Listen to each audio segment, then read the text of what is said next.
Ito nga bang si Stephen Holt, katulad nung napapabalita, ay baka mapunta dito sa SMB dahil yun daw number 1 pick ng Terra Firma ay ite-trade o di kaya naman sign and trade ang mangyayari. Ibig sabihin, ida-draft ng Terra Firma itong si Stephen Holt pero eventually ite-trade din sa San Miguel Beer. Ang tanong ngayon ay sino kaya ang papalitan nitong si Stephen Holt sa SMB? Ang posisyon kasi nito si Stephen Holt ay guard. Pwedeng shooting guard, pwedeng point guard. So, ang matunog na pangalan dyan, ang pinagpipilian daw, either itong si Chris Ross, si Terence Romeo, o Simon Enciso. Kasi kung ilalagay mo pa dyan si Stephen Holt at maglalaro siya ng point guard, 4 na point guard dyan, medyo ang hirap na niyang i-rotate, kumbaga, dahil mahigpit na nga yung rotation ng SMB. Sa ngayon nga namumroblema SMB, pagbalik ni Romeo, 3 na yung point guard nila. Si Enciso, si Ross at si Romeo kung idadagdag mo pa si Holt. Kung doon naman sa shooting guard, okay na yung rotation ni CJ Perez at ni Jericho Cruz. So ang tanong ngayon, sino kaya? Ang tingin ka na sino karamihan, baka daw namimili na ang management dito kay Chris Ross o di kaya naman ay dito kay Terence Romeo. Siguro ang magiging basihan dyan ay yung kalusugan ni Terence Romeo at yung performance niya sa Asian Games kung masama sa Gilas. Dahil kung magiging maganda ang performance nitong si Romeo sa Gilas at maging malusog siya, walang injury, malamang ang tanggalin nga nila ay ito si Chris Ross at mag-reunite sila ni Alex Cabagnot doon sa Terra Firma Jeep. Pero kung ma-injure na naman itong si Terence Romeo, malamang manatili si Ross dito sa San Miguel Beer at ang mate-trade ay ito si Romeo at ang papalit sa kanyang pwesto nga dito sa SMB ay si Stephen Holt.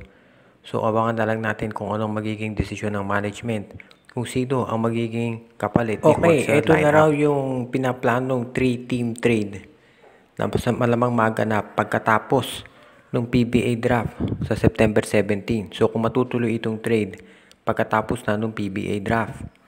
Ayon sa reports, ang involved dito ay ang TNT, Blackwater at NLEX. Ang mangyayari daw, itong si Brandon Ganuelas Roser ay mapupunta sa TNT. Itong si Troy Rosario at itong si Tyrus Hill mapupunta sa NLEX. At itong si Justin Chua at itong si Frederick Tungkab ang mapupunta naman sa Blackwater Bossing. Sa ngayon kasi itong trade na to ay hindi pa kumpirmado pero nireport ito ng Spin at malaki daw yung posibilidad na ito ay mangyari. Kung titignan natin itong trade, obviously ang big winner dito ay itong, of course, TNT dahil makukuha nila si Brandon Roser. Dahil nga 8 months mawawala itong si Poy Eram, so kinakailangan nila ng big man. At kapag nakabalik na si Eram, meron na silang Twin Towers.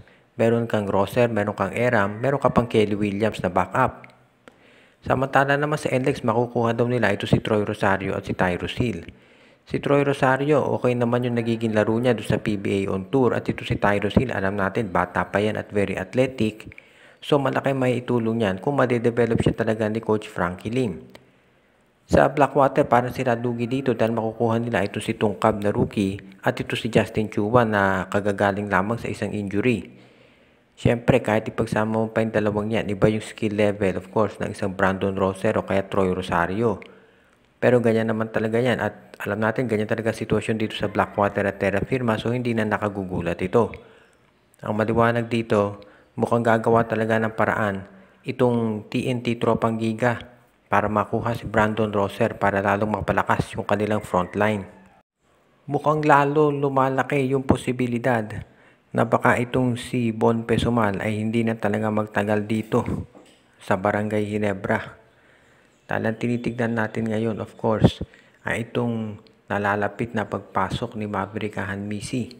Marami ng mga outlets ang nagre-report na pagbalik ni Ahanmisi dito sa Pilipinas ay pipirma ito ng kontrata sa Barangay Ginebra. Ang magiging primary role daw nitong si Ahanmisi sa Ginebra ay point guard dahil wala pa nga ito si L.A. Tenorio.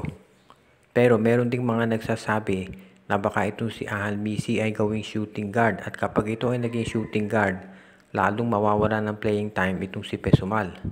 Kung sakasakali kasi na bumalik na rin ito si Jeremiah Gray, ang magiging rotation sa shooting guard ng Barangay Ginebra ay itong si Ahanmisi at si Jeremiah Gray. At doon naman sa point guard, kapag bumalik na si Tenorio, Of course, si L.A. Tenorio, si Stanley Pringle at itong si Nards Pinto. So kumbaga mawawalan talaga ng lugar itong si Bon Pesumaldo sa lineup ng Barangay Ginebra at medyo nakapanghihinayang dahil marami nga nagsasabi na ito sana si Pesumal ay may pagkakataon na magka-playing time dito sa Ginebra pagkatapos mabangko dito sa San Miguel Beer. Pero mukhang hindi yan nangyayari ngayon dahil, well, sabi nga nung iba, kahit naman pinapasok siya ni Coach Tim Cone, hindi talaga consistent ang shooting ni Pesumal. Kaya hindi siya masyadong nabibigyan ng playing time. So sa ngayon, abangan na lang natin kung ano magiging hakbang ng Barangay Ginebra kapag dumating na nga dito sa lineup nila. Dito si Maverick Ahanmisi. Dahil kapag dumating na dyan si Ahanmisi, panibagong adjustment yan para sa Gene Kings. At syempre, kinakailangan gumawa na sila ng paraan as soon as possible para makapag-adjust na yung mga players. At tignan nga natin kung matitrade na ito si Von Pesumal at kung saan team siya malamang na mapupunta. Nakita itong si Jason Perkins na nagpa-practice doon sa Gilas, Pilipinas. At mukhang isa siya doon sa mga players na gustong kunin ni Coach Tim Cone. Dahil hindi naman nakagugulat yan dahil ito isang versatile player na pwedeng maglaro ng multiple positions na pwedeng-pwede yan para dito sa ating Gilas, Pilipinas lineup. Yun nga lang, mukhang nagkakaroon ng problema at hindi pa tiyak kung masasama nga ito si Perkins. Hindi naman dahil dun sa hindi siya gusto ni Coach Tim Cone, pero mukhang ang problema dyan ay hindi siya nasama doon sa original 60-man player lineup na isinabmit para doon sa Asian Games a few months ago. Parang isa yata yan doon sa mga requirements na hinihingi ng host country na kinakailangan a few months bago mag-umpisa yung Asian Games ay isubmit na yung lineup at hindi nabanggit ang pangalan doon ni Perkins. So ngayon baka hindi pa po pwede na maisama to kahit eligible siya para dito sa Gilas. Yan ngayon ang kinakailangan pag-aralan natin dahil syempre malaking bagay kung makukuha ni Coach Tim Cone si Jason Perkins dahil makatutulong siya dito sa lineup. Pwede kasi ito maglaro ng iba't ibang posisyon at baka magkaroon siya ng tinatawag na size advantage kontra do sa mga kalaban. Dahil syempre yan ang kinakailangan natin ngayon. Mahirap talaga pag kulang ka sa height dito sa Asian Games. Lalo na asahan natin na yung mga top teams dyan katulad ng China, Japan at yung iba pa ay maghahanda talagang mabuti.